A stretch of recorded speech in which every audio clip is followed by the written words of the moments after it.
Well, it's not just you. It's been a very dry start to our July here across the Denver area with less than 3/4 of an inch of rain so far. These are stats from Denver International Airport, but here at our 9 News studios, these numbers similar. We're at about 3/4 of an inch of rain so far this month, which is only about a third of where it should be as our dry start to a July in Denver since 2021. So dry start in 4 years. Nothing too wildly dry about this, but same idea for us in Boulder as well, where we're at about an inch of rain so far this month, which is a bit below average, but notably so.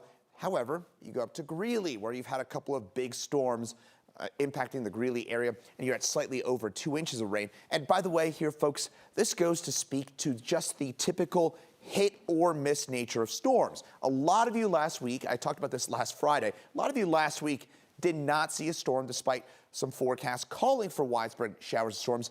But look at this. Again, you got a total hit in Gley with 2 big storms last week, and you're now close to triple where you should be so far this July. Now, the question you might be asking or thinking about right now, are we in a drought now along the Front Range? Well, we've had more misses than hits so far this month.